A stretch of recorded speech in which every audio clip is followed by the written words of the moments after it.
मंदिर के ध्वज अलग दिशा में उड़ रहा है जगन्नाथ जी का। मंदिर के ध्वज में आप देख रहे हो कि फट भी जा रहा है। तो ये वर्ल्ड लेवल पे क्या साइन दे रहा है? जगन्नाथ क्षेत्र चाहे हम जगन्नाथ मंदिर की बात करें, चाहे हम वैष्णो देवी की बात करें, चाहे हम केदारनाथ की बात करें, धरती के ऊपर अंदर परमाणु का भी एक्सप्लोजन करके टेस्ट करता है, तो धरती माता को कितना कष्ट हो रहा है। क्या सैटेलाइट्स वगैरह खराब हो सकती हैं और जो हमारा डाटा है वो रुक सकता है और वाइप आउट हो जाएंगी टेक्नोलॉजी। जो लोग भविष्य मालिका बारे में बताते हैं उनको भविष्य मालिका के तत्व पता नहीं। अच्छा, मलिका में लिखा कि हवा में जहर हो गया, तो क्या ये किसी ऐसी बायोलॉजिकल लैब लीक की तरह इशारा कर रहा है जो इससे कोरोना का हुआ था? देखो कितने पैरट मरे हैं। कि यूरोप में ना इमिग्रेशन का जो इशू है बहुत ज्यादा बढ़ चुका है। ठीक है, ये भगवान चाहते हैं सभ्यता अलग हो जाए तो उनका विनाश जाता है। और अभी रिसेंटली में यूएस ने वेनेजुएला पे वॉर डिक्लेयर किया और वहां पे जाके उनके प्रेसिडेंट को कैप्चर कर कर देखिए, मैं तो ये कहना चाहता हूँ, अगर अमेरिका को धरती पर आनंद में रहना है तो ये बताओ ना पंडित जी, क्या हम मनुष्य से ऐसी कोई गलतियां हो रही है कि जिसकी वजह से भगवान भी अपना द्वार बंद कर रहे हैं लोगों से? नमस्कार दोस्तों, तो स्वागत है आज के इस पारपेक्स शो में। तो दोस्तों, जैसा कि हम देख रहे हैं कि जियोपॉलिटिक्स की सिचुएशन हर दिन चेंज हो रही है।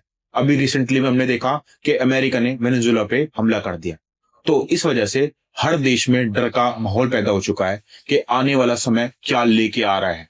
क्या 2026 जीरो ईयर का साल होगा?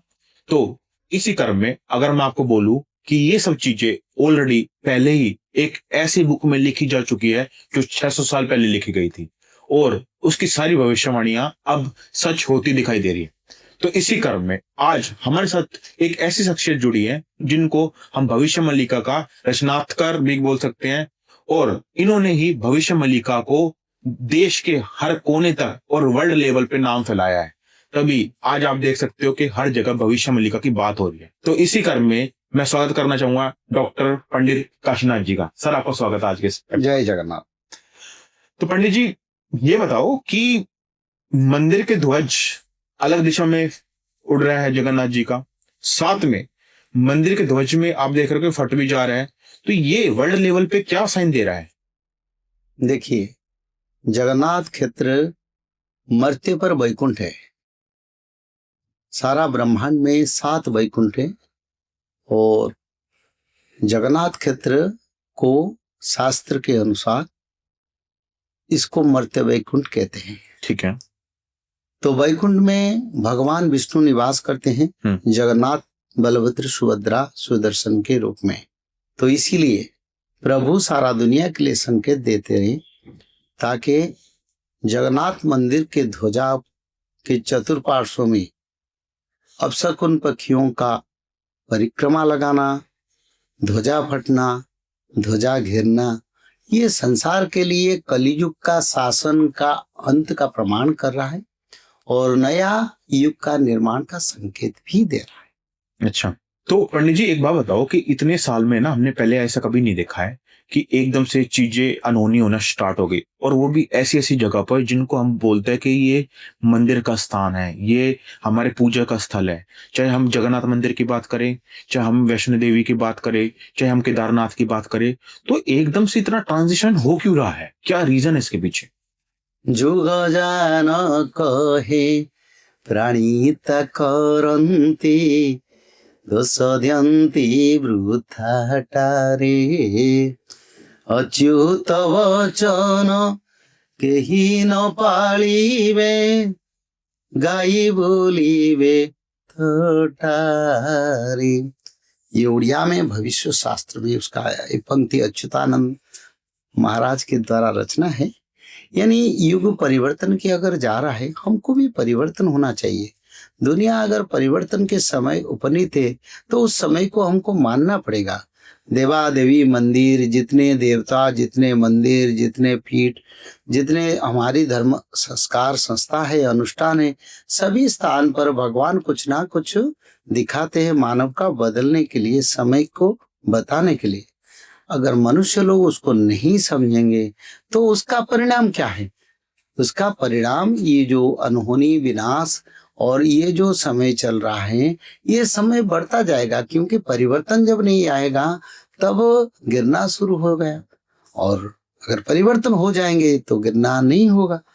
तो इसी समय इसीलिए सारा दुनिया और मठ मंदिर से शुरू करके सारे दुनिया पर, ब्रह्मांड पर एक स्वतंत्र समय का सूचना मिल रहा है। अच्छा, तो ये बताओ ना पंडित जी, क्या हम मनुष्य से ऐसी कोई गलतियां हो रही है कि जिसकी वजह से भगवान भी अपना द्वार बंद कर रहे हैं लोगों से?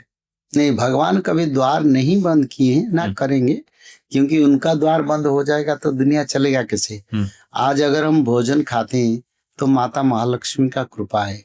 आज अगर हम बचे हैं तो पवन देव का कृपा है। आज अगर हम चल प्रचल होते हैं, दिन रात देखते हैं, सूर्य भगवान चंद्र भगवान का कृपा है, और सबका नियंत्रण करता भगवान विष्णु जगन्नाथ है। तो इसलिए भगवान कभी अपना द्वार बंद नहीं किए हैं, ना करेंगे, पर मनुष्य अपना कर्म को गलत कर रहा है। मैं एक बात कहूं, जल तत्व का सबसे बड़ा पुण्य पवित्र तत्व है, जो जल ही जीवन है। बिल्कुल।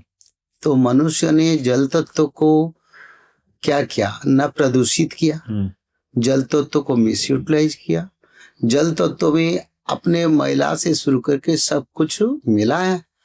तो ये जो मनुष्य जल तत्व को प्रदूषित और गलत करवा दिया, तो जल तत्व का जो देवता है वो मानव के ऊपर क्रोधित है। तो इसलिए आज दुनिया में जल प्रलय हो रहा है। फिर आ गया भूमि तत्व। भूमि तत्व यानी ये धरती है। धरती किस लिए बना था? ताकि मानव बैठे, बचे, चले फिरे, वृक्ष लता सब कुछ प्रकृति परिवेश बने। पर मनुष्य ने धरती पर खुदाई करता है, धरती के ऊपर अंदर परमाणु का भी एक्सप्लोजन करके टेस्ट करता है। तो धरती माता को कितना कष्ट हो रहा है। तो ये जो मानव मनमानी कर रहा है और धरती का संतुलन को बिगड़ा दिया। धरती पर बड़े बड़े स्ट्रक्चर हो रहा है, टनल हो रहा है, सब कुछ हो रहा है। इसमें क्या हो रहा है ना, इसमें मनुष्य भूमि तत्व को, उनकी पवित्रता को नष्ट करने के लिए मनुष्य जिस धरती पर जिस जगह पर बैठा है उस जगह को खुदाई कर रहा है। जिस डालियां पर चढ़े उस डालियां को खुद तोड़ रहा है। तो इसी कारण भूमि तत्व भी मनुष्य के पाप के कारण आप क्रोधित हो गए। तो इस कारण सारा विश्व में भूकंप हो रहा है। ऐसे अग्नि तत्व, अग्निदेव का काम क्या है? अग्निदेव संसार के लिए मनुष्य का भोजन साधन और मनुष्य का जठर अग्नि पर, हृदय पर अग्निदेव का निवास होकर खाद्य को डाइजेशन करना, जैसे वो अपना काम करते हैं उनके लिए हवन जरूरी है, अग्निदेव को आहुति देना जरूरी है। ना हमने अग्निदेव को आहुति देते हैं, ना अग्निदेव को लेके जीव जंतु को जला के खाते हैं, और प्रदूषण भी करते हैं, अपवित्र भी करते हैं। तो अग्निदेव भी क्रोधित हो गए, जिस कारण सारा विश्व में अग्नि प्रलय, कहीं गाड़ी में आग लग जाता है, घर में आग लग जाता है, फैक्ट्री में आग लग जाता है, बड़े बड़े जंगलों में आग लग जाता है, बड़े बड़े युद्ध शुरू हो गया। ये अग्नि प्रलय का सूचना, क्योंकि अग्निदेव क्रोधित हो गए। जल, भूमि, अग्नि, फिर वायुदेव आया। वायु तत्व में हमने जितने इच्छा, कार्बन डाइऑक्साइड, बड़े बड़े फैक्ट्री के जो जहरीले गैस को छोड़ा, खुद हमने छोड़े। वो वायुदेव कैसे रहेंगे? वो तो हमको जीवन का धारा दिए हैं, वायु के बिना कोई बच सकता है? पर मनुष्य ने आज दुनिया के सारे वायु तत्व को नष्ट कर दिया। इसलिए जल, पवन प्रलय, टर्नाडो, साइक्लोन, टाइफून, वो बड़े बड़े तूफान भी आता है। मनुष्य को इसका विनाश का फल देखना पड़ता है, भोगना पड़ता है, क्योंकि हमने पवन देव के वायु तत्व को हमने जहरीला, प्रदूषित एवं हतादर यानी असम्मान किया। फिर रह गया अंतरिक्ष, जल, वायु, भूमि, अग्नि, अंतरिक्ष। ये जो अंतरिक्ष देवता है वो रहते हैं, इस कारण सूर्य चंद्र नवग्रह का विराजमान होता है, धरती उद्भासित होता है। चंद्रदेव रात को अपना सुंदर आभा प्रकाश करते हैं, जो मानव सभ्यता संसार के लिए कल्याणकारी बनता है। और अंतरिक्ष पर नवग्रहों और कई ग्रहों का स्थापन के कारण धरती का संतुलन उसी हिसाब से चलता है। ये एक ब्रह्म तत्व जिसको महाकर्षण शक्ति कहते हैं, यानी हम नहीं देखते किस रज्जु में धरती के साथ सूर्यदेव, नवग्रह, अनंत ग्रहों का मिलन है और संपर्क है, पर वो जो महाकर्षण शक्ति, जो भगवान का आध्यात्मिक शक्ति में ये सब जुड़े हैं। पर अंतरिक्ष क्षेत्र में मनुष्य सैटेलाइट से छोड़ के बहुत कुछ अंतरिक्ष पर मनुष्य अपना गलत काम कर रहा है, खुद जाने के लिए कोशिश कर रहा है। बोले हम विज्ञान से जाके वहीं पर रहेंगे, इसी ये कभी संभव नहीं होगा। ताकि मनुष्य चंद्र पर निवास करना, मंगल पर निवास करना, ये संभव कभी नहीं होगा। कर्म से चंद्रलोक प्राप्त होते हैं, कर्म से सूर्यलोक प्राप्त होते हैं, कर्म से स्वर्गलोक प्राप्त होते हैं। तो मनुष्य जीते जी ये कर्म रावण ने किया था, स्वर्ग को जाने के लिए रास्ता बना रहा था ताकि सब स्वर्ग प्राप्ति कर लेंगे, पर रावण का विनाश हुआ। तो इसलिए अंतरिक्ष देवता को मनुष्य ने प्रदूषित कर दिया, अपने हक में लेने के लिए कोशिश कर रहा है। इसी कारण आज पंचभूत का प्रलय हो रहा है। भूमि, जल, वायु, अग्नि, अंतरिक्ष, ये पंच देवताओं का क्रोध के कारण जिन्होंने मनुष्य को शरीर दिया, ये जो शरीर ये कैसे गठन हुआ है? क्षिति जल पावक गगन समीरा पंचभूत मनुज शरीरा।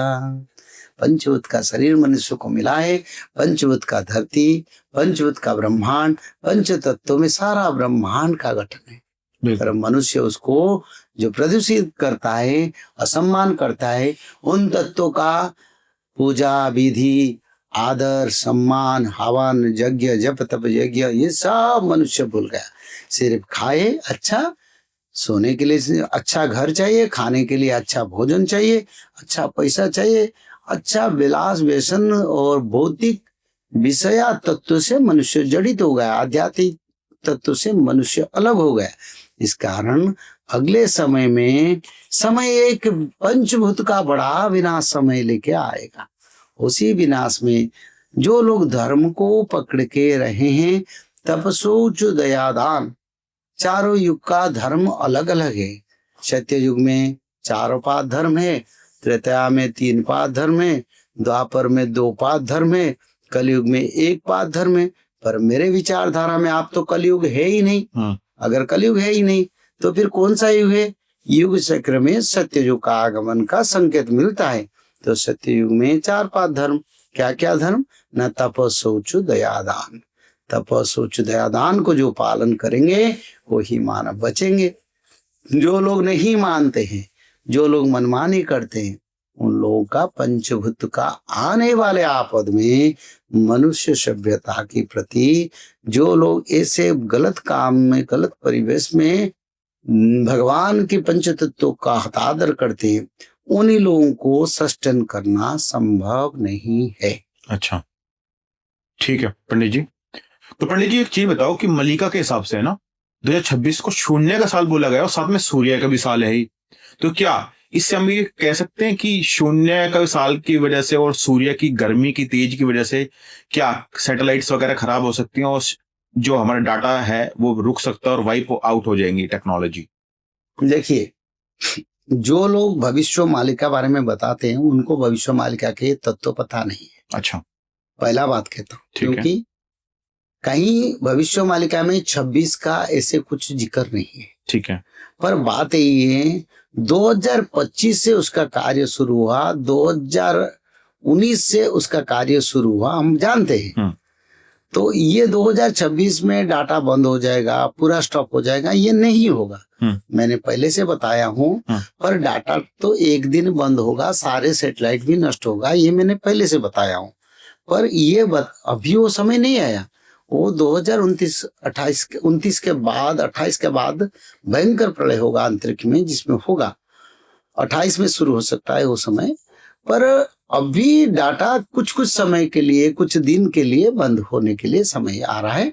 2026 में होगा, 2027 में भी होगा। तो ये जो समय आ रहा है ये फुल्ली कुछ नहीं होने वाला है, पर होगा कुछ जो डाटा बंद हो जाएगा। 1 दिन, 2 दिन, 10 दिन, 15 दिन, 20 दिन, 25 दिन। ठीक है। तो पंडित जी एक चीज और बताओ कि मलिका में है ना पश्चिम से तबाही के बारे में बात की हुई है। पश्चिम के तबाही। हाँ हाँ। ठीक है। और अभी रिसेंटली में यूएस ने वेनेजुएला पे वॉर डिक्लेयर किया और वहां पे जाके उनके प्रेसिडेंट को कैप्चर कर लिया। तो क्या हम ये कह सकते हैं कि यहीं से ही अमेरिका का फॉल स्टार्ट होता है?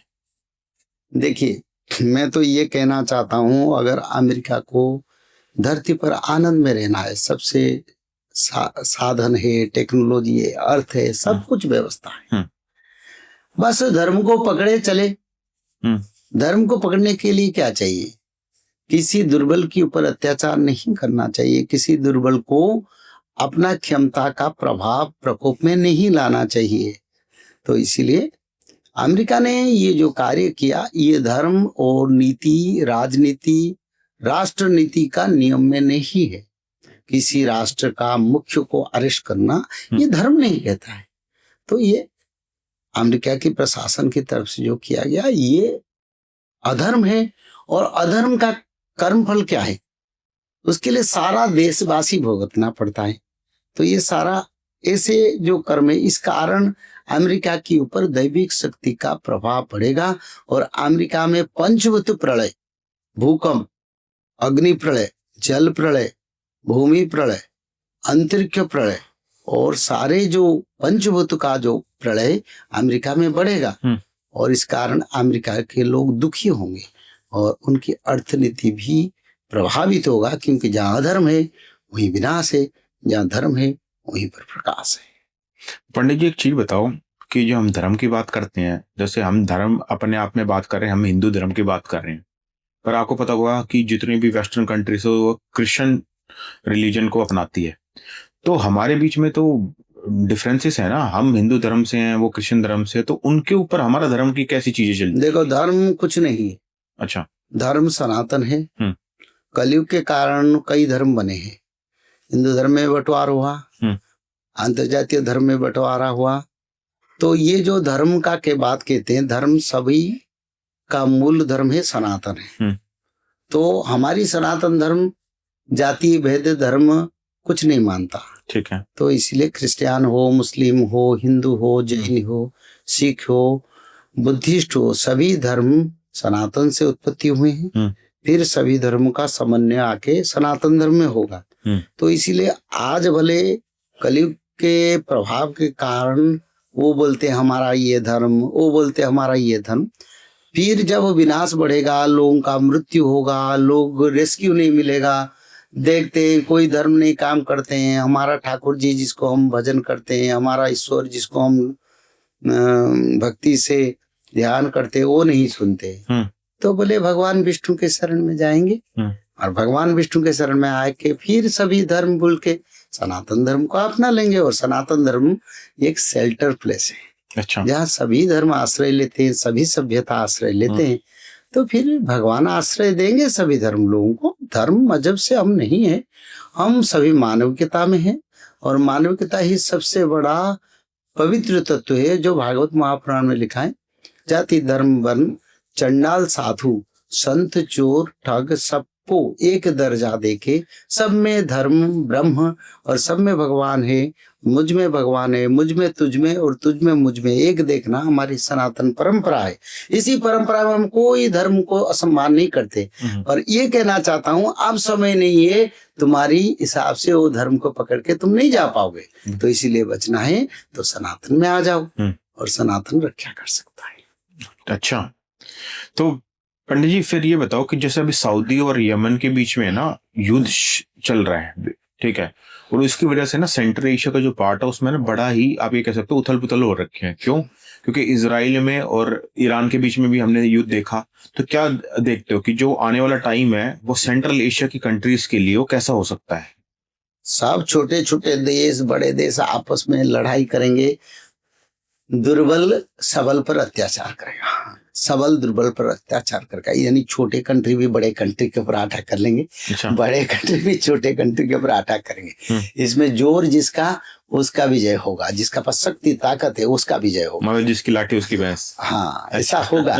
तो ये समय ऐसी है, क्योंकि दुनिया विचलित है, ग्रह नक्षत्र चल प्रचल विचलित है, तो लगाम देने वाले जो पालनहार, जो 10 दिक्पाल, अष्टवसु, पंचभूत, इंद्रदेव आप नियंत्रण नहीं करते। इस कारण सभी देश में, सारा विश्व में ऐसे जहां भी देखो वार फ्रंट आप लोग देखेंगे।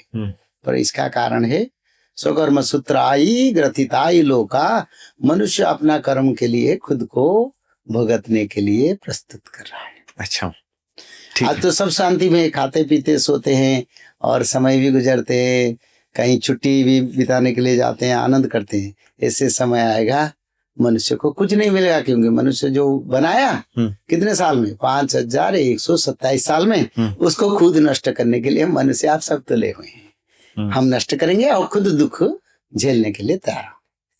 ठीक है, तो पंडित जी एक चीज बताओ, चलो अभी तो हमने सेंट्रल एशिया की बात करी, हम स्टार्टिंग में जब 2026 स्टार्ट हुआ था तो हम बात कर रहे थे कि चाइना और ताइवान के बीच में युद्ध हो सकता है, बट उससे पहले हमने मैंने एक बात कहा था आप पॉडकास्ट में, चाइना और ताइवान के बीच में कुछ क्षण के लिए, कुछ घंटे के लिए छोटे मोटे कुछ वार हो सकते हैं, पर वो वार कुछ भी नहीं होगा।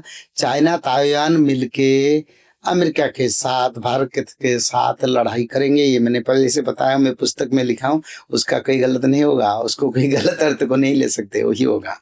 तो सर ये बताओ, फिर थाईलैंड और कंबोडिया के बीच में भी हमने लड़ाई देखी है, तो क्या ये साउथ एशिया में इंस्टेबिलिटी पैदा कर पाएगा? नहीं, उसमें कोई प्रभाव इतना नहीं रहेगा। नहीं रहेगा, ये सब छोटे मोटे यानी विचलित मस्तिष्क के कारण हो रहा है। अच्छा, उसका कोई प्रभाव नहीं रहेगा। पर पंडित जी आप ये नहीं देख रहे कि कुछ 1-2 सालों से ये छोटे छोटे देश, जो इतनी शांति वाले देश कहते थे, जिनको हम थाईलैंड तो घूमने जाते हैं, कंबोडिया भी घूमने जाते हैं, ये देश भी आपस में लड़ना शुरू हो गए? देखो, जब मनुष्य का अर्थबल हो जाता है, अहंकार आता है, तो ऐसे जिसका पास थोड़ा थोड़ा अर्थ हो गए, वो चाहते हैं दूसरे छोटे छोटे देश के साथ लड़के उनका भी संपत्ति को लूटे। तो यही काम चलता है। इसका कारण ऊपर वाला लूटने, सबको लूटने के लिए आ रहा है। जब पाप करें, ऊपर वाला ऐसे सबको लूटता नहीं, बिल्कुल, और जो लोग पाप करते हैं उन्हीं लोगों को लूटने के लिए ऊपर वाला आ रहा है। अच्छा, हाँ, क्योंकि ये लोग सब आपस में लड़ाई करेंगे। देखो, जिस समय ये लिखा है कल्कि पुराण में और भविष्य पुराण में लिखा है, जिस समय मनुष्य दुर्बल पर सबल का अत्याचार बढ़ जाता है, अच्छा, बढ़ई असुर असुर अभिमानी, तब तब प्रभु धरी मनुज शरीरा, हरई कृपा निधि सत जन पीरा। यानी जिस समय दुर्बल पर सबल का अत्याचार होता है, जिस समय गर्व अहंकार के कारण शक्तिशाली राजा हो, देश हो, मनुष्य हो, गरीब और निरीह सरल संप्रदाय के ऊपर अपना क्षमता और अपना मनमानी को थोपता है, उनके प्रभाव डालता है, उनको विजय प्राप्त करने के लिए कुछ करता है, तो सृष्टि का विजय करता आके सबको समान करके स्थान पर देके बैठा देते। तो ये समय चाइना ताइवान का वार कुछ नहीं होगा, इसको आप पत्थर के लकीरें मान। अच्छा, बिल्कुल, वो वार होगा भारत पाकिस्तान के चाइना के साथ। वो अपना मनमानी करते हैं। सच में तो महाभारत यहीं से शुरू होगा ना, भारत से। तो इसीलिए ये नहीं करेंगे। वो अमेरिका के साथ चाइना मिलेगा, ताइवान तो है, और कौन है, और जितने हैं सब मिलके एक साथ रहेंगे, और भारत की वार में सब मिलके एक साथ लड़ेंगे। असुर एक तरफ से, संत एक तरफ से। अच्छा, तो जीत किसकी होगी फिर? जीत तो भारत का विजय ध्वजा तो पर, अरे भारत का विजय ध्वजा आ चुका है, पंचरंगी ध्वजा, जो विश्व का ध्वजा बनेगा। ऑलरेडी भगवान कल्कि ने भगवान के कृपा से पंचरंगी ध्वजा का अवतरण हो चुका है। आज भारत में कई कई घर में, कई कई स्थान देवपीठ में पंचरंगी ध्वजा आप देख रहे हैं, जो विश्व का ध्वजा ऑलरेडी आ चुका है। तो विजय नहीं होगा तो विश्व का ध्वजा क्यों है? बिल्कुल, श्वेत पीत लोहित हरित नील वर्ण तन्मध्य एकाक्षर, ये सारा विश्व का ध्वजा का। अब देखिए, उसमें सारा विश्व में सभी देश का कलर, ध्वजा का कलर इसमें है। अच्छा, हाँ, और वही ध्वजा विश्व का ध्वजा बनेगा। भारत उसका लीडर नहीं, भारत उसका सृष्टा है। भारत उसका निर्माण करेगा और भारत उसका स्थापन करेगा। अच्छा, तो ये तो बड़ी अच्छी बात बताई पंडित जी आपने। तो ये बताओ कि जो रशिया है, जिसको हम अपना इतना अच्छा मित्र बोलते हैं, तो क्या लगता है कि जियोपॉलिटिक्स में हम रशिया के साथ भी ऊपर नीचे फेरबदल देख सकते हैं, या वो हमारे दोस्त बन के ही रहेगा? देखो, ये जो बात करते हैं जियोपॉलिटिक्स, टेक्निकल वार सब लेते हैं ना, ये सब मनुष्य का मनमानी गढ़न है। अच्छा, तो जियोपॉलिटिक्स तो अभी सृष्टि हुआ, जब दुनिया सृष्टि हुआ तब से रशिया के साथ हमारी संपर्क अच्छा है। तब से रशिया आध्यात्मिक संपर्क में है। तो रशिया का साथ आज दिन का हमारा संपर्क नहीं है। तो ये संपर्क को किसने जोड़े हैं? विश्वकर्ता ने जोड़े हैं। तो विश्वकर्ता ने जिसको जोड़ते हैं वो कभी तोड़ता है? बिल्कुल। तो चाहे रशिया में कुछ हो जाए, भारत में कुछ परिवर्तन, कुछ भी कहीं भी हो जाए, पर मनोभाव, विचारधारा और सहयोगिता कभी समाप्त नहीं होगा। मतलब रशिया हमारा सबसे अच्छा परम मित्र रहेगा? मित्र नहीं, ये एक ही अंग है, दो भाग होके दुनिया में फैले। अच्छा, तो पंडित जी एक चीज जो आपने वो देखोगे, अब है ना बांग्लादेश में है ना बहुत ही घिनौना काम हुआ था, ठीक है, और हम देख रहे हैं कि बांग्लादेश की सरकार है ना भारत के खिलाफ अनबन एक अपने बयान भी देती रहती है। अब रिसेंटली एक बयान ये आया कि हम अपनी क्रिकेट टीम को भी इंडिया में नहीं जाने देंगे, और काफी हमारे उनके साथ टेंशन इतने बढ़ गए हैं कि कई बार तो हम इंस्टाग्राम पे, फेसबुक पे, हर जगह ये देखते हैं कि हम बांग्लादेश पे एक बार दोबारा सही करना पड़ेगा, हमारा देश एक बार इस पे ना स्ट्राइक कर रहे हैं। तो आपको क्या लगता है कि जो ये बांग्लादेश बार बार बोलती हैं कि हम सेवन सिस्टर्स का जो हमारा पार्ट है, ये नॉर्थ ईस्ट की जो स्टेट है, हम इस पे कब्जा करेंगे, तो बांग्लादेश का क्या वर्चस्व खत्म होने वाला है? देखो, वृथा अस्फालन इसको कहते हैं। कोई मूल्य नहीं बात कहने की। बांग्लादेश का कोई मूल्य नहीं, वो बात करता है। बिल्कुल, वो खुद भी जानता है वो क्या है। भारत जानता है उसको चाहने से क्या कर सकता है। एक क्षण में भारत उसको अधिग्रहण भी कर सकता है। बिल्कुल। तो क्यों नहीं करता है, क्यों नहीं करेंगे, ये भगवान के अधीन है। हम बोलेंगे हमारी सरकार क्यों नहीं करते है, नहीं, सरकार भी भगवान के द्वारा नियंत्रण है। कोई अंतर और आध्यात्मिक शक्ति जो भारत की सरकार को नियंत्रण अभी कर रहे हैं। अच्छा, बिल्कुल। तो ये जो आध्यात्मिक शक्ति, आध्यात्मिक शासन अभी तो चलता है ना दोनों। तो इसीलिए वो समय कब आएगा, क्यों आएगा, क्यों नहीं आया अभी, ये भगवान का नियंत्रण में है। और बांग्लादेश छोटा देश है। मैं इतना कहना चाहता हूँ, बांग्लादेश का सत्ता कुछ भी नहीं। बांग्लादेश धरती पर एक भूखंड के हिसाब से रहेगा नहीं रहेगा मेरे को पता नहीं, क्योंकि वहीं पर बहुत प्राकृतिक आपदा आएगा। मेरे विचार से जब द्वारिका जल में डूबे ना, द्वारिका, जब द्वारिका ऊपर आएगा तो बांग्लादेश जल में डूब जाएगा। कोई देश का नाम निशान नहीं रहेगा। नहीं, आप समझते हैं ना। जैसे अभी द्वारिका जलमग्न है और बांग्लादेश ऊपर में है। अगर द्वारिका ऊपर आएगा बांग्लादेश डूब जाएगा जल में। बिल्कुल, ये तो है। और देश तो नहीं रहेगा, विचार क्यों करो। कुछ लोग रह सकते हैं, अच्छे लोग रह सकते हैं, चाहे कोई भी धर्म लोग हैं। बांग्लादेश का धर्म में हम नहीं मानते। हम धर्म कहते हैं सनातन का, और सनातन से सबका सृष्टि है, सनातन में सबका विलय है। इसलिए हर मानव को हम सम्मान करते हैं, जाति धर्म वर्ण निर्विशेष में। हम सिकुलर नहीं है, हम सनातन का रूल कहते हैं। क्योंकि सनातन में ये लिखा है, भागवत में भगवान लिखे, हर प्राणी हर जीव जंतु को सम्मान देना चाहिए। हम सबको सम्मान देते हैं। बिल्कुल।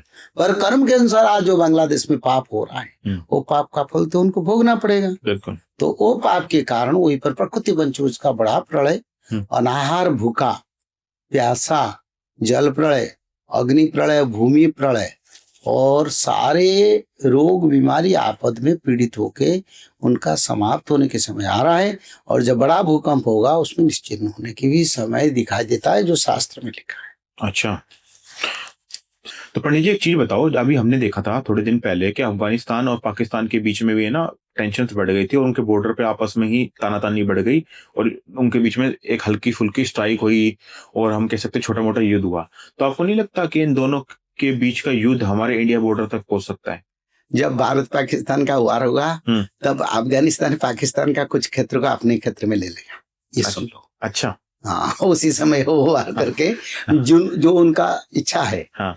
उनका मन में कुछ इच्छा है, कुछ पाकिस्तान का भूखंड अफगानिस्तान में जोड़ना है, उसी समय वो आराम से जुड़ लेगा। क्योंकि उनकी फोर्स तो हमारे पास लगी होगी यहाँ पे। हाँ, वो तो होगा, ये मैं बताता हूँ, और क्या करूँ। देखिए, मेरे वाणी विचारधारा जो भी है, उस वाणी में कहीं विराम नहीं आया, कहीं परिवर्तन नहीं आया, क्योंकि मैं जो 20 साल पहले बताया था, चाइना हमारी साथ वार करेगा, ताइवान के साथ चाइना का वार नहीं होगा, बस वही बोलता हूँ मैं। कहीं परिवर्तन, आजकल बड़े बड़े बोलते हैं ना, मौसम देख के बात करते हैं, क्योंकि भविष्य मालिका को निंदा कर रहे थे, बोले कलियुग दूध पीने वाले बच्चा है, अब कलयुग का बाल्यावस्था। अब कैसे उसी मुंह में लोग बोलते हैं अब कलयुग का अंत हो गया, अविनाश आ रहा है, उनका वीडियो सब देखो ना। तो इसलिए हम कहीं परिवर्तन नहीं करते, हम जन्म से सिद्धवाणी करते हैं, और अभी भी सिद्धवाणी करते हैं, जो वही होगा। उसमें परिवर्तन करने के लिए धरती पर, यानी आध्यात्मिक तत्वों का वाणी हम प्रचार करते, वो वाणी भगवान से ही आए हैं, और उसमें परिवर्तन नहीं। तो हम कभी पुराना बात जो बोले उसको हम रेक्टिफाई नहीं करते, जो बोले हैं वही हो। ठीक है। तो आपने ना एक मेरे एपिसोड में ये भी बोला था कि 2026 में इंटरनेट बंद हो सकता है। नहीं, तो मैंने नहीं, मैंने बोला 2025 से 26 का बात नहीं किया। अच्छा। 25 से 2032 तक ग्रेजुअली एक दिया, एक धूप जैसे बुझता है ना, ऐसे धीरे धीरे धीरे धीरे कंप्यूटर नेटवर्क सिस्टम नष्ट हो जाएगा, और 2028 से 31 के बीच 7 दिन 7 रात अंधेरा होगा, मैंने बताया था। अच्छा। और उसी समय संपूर्ण नेटवर्क सिस्टम नष्ट, ये बताया था पर्टिकुलर, आप देखिए। ठीक है। तो पंडित जी एक चीज और बताओ कि मलिका में लिखा कि हवा में जहर हो गया, तो क्या ये किसी ऐसी बायोलॉजिकल लैब लीक की तरह इशारा कर रहा है जो इससे कोरोना का हुआ था? देखो कितने पैरट मरे हैं, जो कबूतर मरे हैं, ओंकारेश्वर की बॉर्डर वाली पे। क्यों है? हवा में जहर ही नहीं आया, जल में जहर नहीं आया, तो मरे कैसे? तो कुछ तो हुआ है।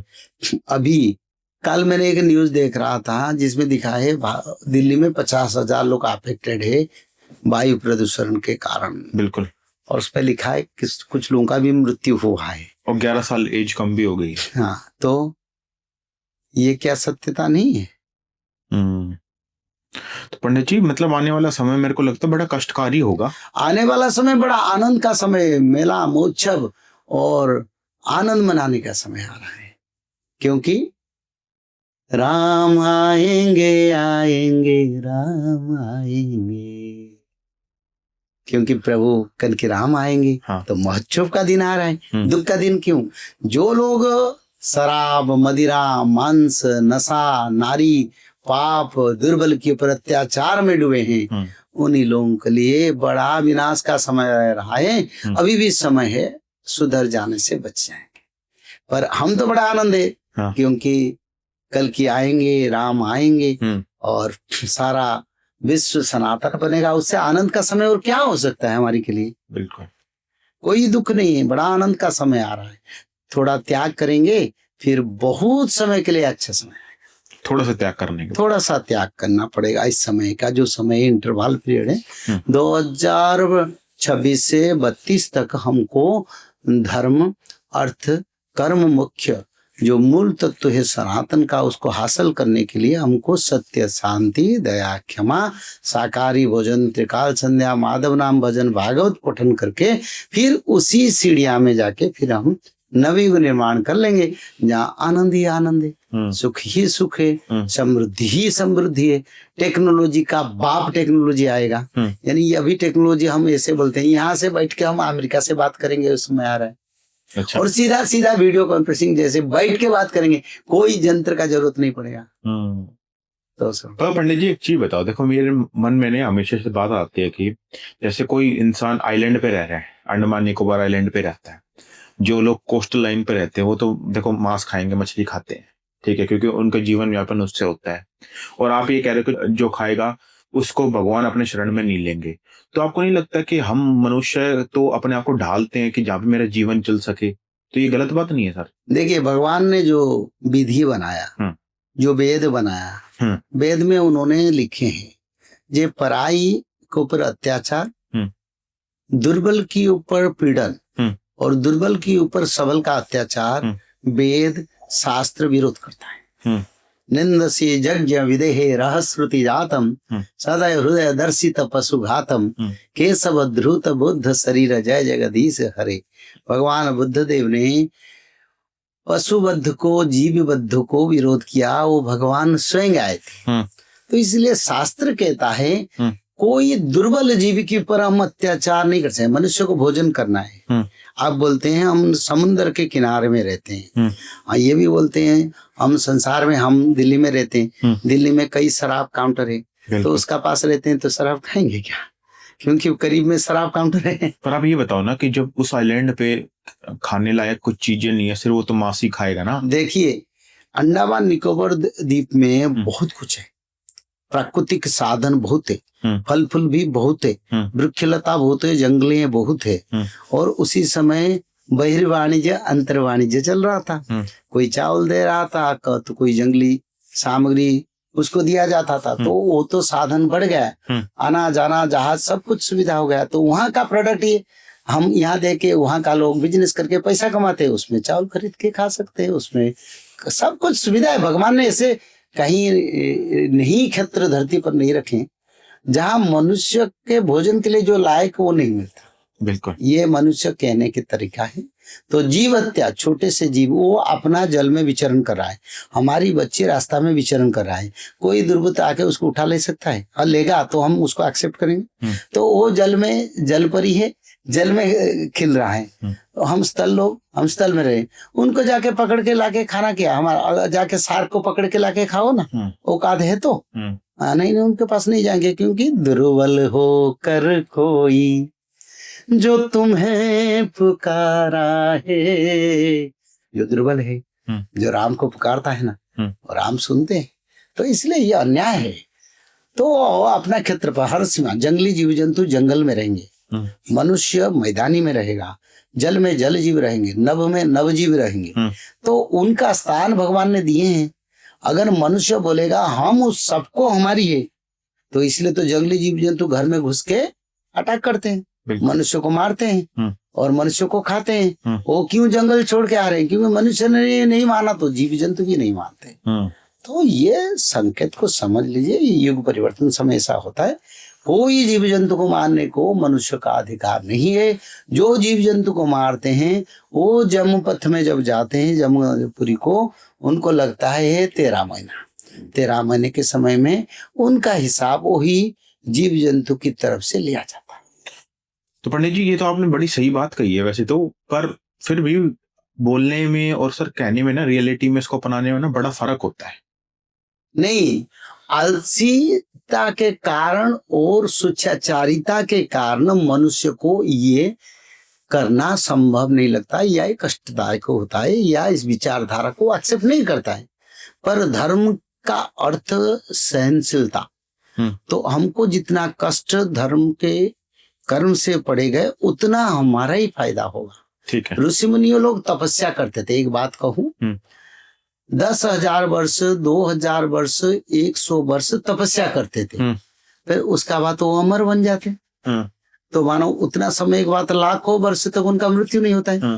तो मनुष्य 60-70 साल बचता है, अगर 10 साल 60-17 साल त्याग करेगा, उनका आयु 200 साल हो जाएगा, उनको मिलेगा नहीं क्या? बिल्कुल बिल्कुल मिलेगा। तो इस हिसाब से धर्म बढ़ाओ, आयु बढ़ाओ, कर्म खराब करो तो आयु घटता है। तो पंडित जी ये तो आपने बता दी बात, अब मैं आपसे जो जानना चाह रहा हूँ वो सबसे इंटरेस्टिंग पार्ट ये है कि आप ये बताओ कि जो यूरोप में ऊपर नीचे उतार चढ़ाव हम देखने को आ रहे हैं, कितना बिखराव हो चुका है यूरोप में, तो आप यूरोप का फ्यूचर कैसे देखते हो? भविष्य में लिखा में इसके बारे में कुछ आप यूरोप में रोप नहीं है पकड़ के जाने की, ये वो विनाश का समय आ रहा है। यूरोप, अमेरिका, उत्तर अमेरिका, दक्षिण अमेरिका, अफ्रीका, बड़े बड़े देश सब आप विनाश की ओर जाएंगे। देखो कैसे स्थिति होगा, ऐसे स्थिति होगा, अपने हाथ को खुद मुंह में लेके खाएंगे, बोलेंगे हम नहीं नष्ट किया, हम भुगत रहे हैं। जितना पाप उस देश में हुआ है पिछले सालों में, उसका दंड भोगने की समय आ गया। और भारत में भी जो लोग जीव हत्या करते हैं वो लोग भी दंड भोगेंगे, उनको भी रक्षा नहीं। अच्छा, तो पंडित जी एक चीज और बताओ फिर इसी बात पे कि ये तो आप यूरोप के बारे में कह ही रहे हो, क्योंकि यूरोप में ना इमिग्रेशन का जो इशू है बहुत ज्यादा बढ़ चुका है। ठीक है, जो वहाँ अरे ये इमिग्रेशन का बात समझते हैं आप? हाँ। ये भगवान चाहते हैं हाँ, सभ्यता अलग हो जाए तो उनका विनाश ज्यादा होगा। अच्छा। ये हमारे लोग ना आ जाए तो अच्छा इस देश में रह जाएंगे, और जो लोग उनका लोग उनको दंड देने के लिए वहीं पर इमिग्रेशन बंद हो जाना अच्छा है, क्योंकि हमारे सरल लोग क्यों मरेंगे। तो इसलिए भला इमिग्रेशन बंद हो जाए, उसका बाद बड़ा विनाश होगा और उसी समय उनका दुख खुद वो भोगेंगे। तो पंडित जी जो भी बच्चे और जो भी लोग हमारे देश को छोड़ छोड़ के यूएई, यूरोप, ऑस्ट्रेलिया, कनाडा में बसने जा रहे हैं, तो क्या वो गलत है? ना, वो चलता है जहाँ चलता है, नहीं चलेगा तो नहीं चलेगा, नहीं चलेगा समय आ रहा है तो वो जो जा रहे हैं फिर घर को दोबारा बुलावा आएगा, आ जाओ बाबा, वहीं पर अच्छा माहौल नहीं, आप घर में आके चाहे खाना ना मिले हम एक बेला खाएंगे, रह जाए आएंगे फिर रिटर्न सब आएंगे। हाँ, जितने भी देश में सब आएंगे। ये कान खोल के सुन लीजिए, सारा विश्व में जितने भी देशों में जाके रहे हैं, बोले हम इस बड़े बड़े कंट्री में रहते हैं, अब छोटे छोटे गांव को रिटर्न कर लेंगे। ठीक है, तो पंडित जी एक चीज बताओ कि आने वाले 2026 में आप अगले 6 महीने में कुछ ऐसा देख रहे हो कि जिससे लोगों का भविष्य मल्लिका पे बिल्कुल पूरा विश्वास हो जाए? देखिए, 6 महीने में दुनिया बना नहीं, 6 महीने में दुनिया का विनाश नहीं होगा, पर 6 महीने में बहुत अलौकिक तत्व देखेंगे, बहुत सरप्राइजिंग इवेंट्स आप देखेंगे, जिसमें आप लोगों को यकीन होगा कुछ तो होने वाला है, कुछ तो होने वाला आगे। ऐसे समय का सूचना मिलेगा। पंडित जी आपने कहा था इस बार ठंड बहुत पड़ेगी, पर ठंड तो पड़ी ही नहीं थी। अरे बाबा, जहां देखो उड़ीसा में बर्फ पड़ा, फुलवानी में। अच्छा। जहां टेम्परेचर 17-18 डिग्री था, आज आप सारा इंडिया का क्लाइमेट का हिस्ट्री देखिए ना। मैंने बोला था विश्व का केदारनाथ में बर्फ पड़ा था, अभी नहीं है। अभी नहीं है। हाँ, फिर हो सके तो बैसाख के महीना में पड़ सकता है। अच्छा। धूप के मौसम में बर्फ भी पड़ सकता है। तो आज के दिन देखो, भारत की कई राज्य में, जिस राज्य में ठंड का प्रभाव बहुत कम था, आज के दिन में टेम्परेचर 4-5 डिग्री कम हुई है। पिछले इतिहास 73 साल का रिकॉर्ड तोड़ रहा है। तो सारा विश्व में अभी फिर जनवरी है ना, तो ये जितना ठंड हो रहा है भारत में, एवरेज जो राज्य में, हर राज्य में ठंड का प्रकोप बढ़ा है, टेम्परेचर गिरे हैं। और भारत में नहीं, विश्व में आप उसका देखिए ना, पिछले साल का रिकॉर्ड, इस साल का रिकॉर्ड तोड़े कि नहीं, 50-100 साल का रिकॉर्ड तोड़े कि नहीं, देखिए ना ठंड कितना हो रहा है। पर पंडित जी आपने ये भी बोला था कि जनवरी में 2026 में बाढ़ दिखाई देगी और भूखमरी आ जाएगी, क्योंकि अनाज बिल्कुल बंद हो जाएगा पैदा होना। देखिए, जनवरी से अप्रैल धूप मौसम तक मैं बताया था, विश्व में कई देश में बाढ़, साइक्लोन हो रहा है। अभी भी सऊदी में कुछ दिन पहले बाढ़ आया था ना। नहीं, आपने भारत में बोला था। भारत में सुनो, भविष्य का अर्थ सारा ब्रह्मांड कहता है। भविष्य सिर्फ भारत में नहीं लिखा है, भविष्य ब्रह्मांड के लिए लिखा है। अच्छा। तो ये सारा भविष्य भारत में भी होगा। हाँ, क्योंकि जो मैं ये भी कहा था, जिस देश में ज्यादा पाप हो रहा है पहले उसी देश का लिस्ट आएगा, जो कम पाप हो रहा है उसका बाद उसी देश का रहे। तो इसी हिसाब से सारा विश्व में जो बेमौसम में फ्लड होना, बेमौसम में ठंड पड़ना, बेमौसम में बारिश होना, आप देखते जाइए ना। आप उसका यूट्यूब में, गूगल में आप सर्च कीजिए, क्या क्या बदल रहा है दुनिया में। ठीक है, तो पंडित जी फिर इस सेशन को खत्म करने से पहले आप ऑडियंस को कोई मैसेज देना चाहोगे? मैं मैसेज देना चाहता हूँ, मांस, मच्छी, मदिरा, मांस छोड़ दो। माताओं को और पिताओं को, अपने परिवार को देखो अच्छी सम्मान के साथ, और त्रिकाल संध्या भागवत पठन हर दिन, हर नियम के साथ पालन करो। सत्ययुग बनने के लिए समय आ रहा है, और सत्ययुग में अगर आप लोग बचना चाहते हैं बीमारी से और आपद से, त्रिकाल संध्या आपको बचा सकता है। त्रिकाल संध्या पकड़ के आप सत्ययुग को जाइए, और जो लोग संभव है जिसका पास, वो हर घर में अग्निहोत्र यज्ञ का सुबह प्रचलन करें, जो अभी हम उसका प्रचार भी करते हैं। ठीक है, तो दोस्तों जैसा कि पंडित जी ने बताया कि आने वाला समय अच्छा उन लोगों के लिए है जो धर्म का पालन करेंगे और धर्म के रास्ते पे चलेंगे, और खराब उनके लिए है जो धर्म के अंगेज चलेंगे। तो यहाँ पे हमारा काम आपको डराने का नहीं था, हमारा काम था कि आने वाले समय के लिए हम रेडी हो सके। तो अगर आपको आज का पॉडकास्ट अच्छा लगा हो तो चैनल को सब्सक्राइब करना मत भूलना और इसको शेयर करना, ताकि हम ज्यादा से ज्यादा लोगों तक अपनी पहुंच बना सके और धर्म का प्रचार कर सके। तो आज का हम एपिसोड यहीं खत्म करते हैं। Thank you so much.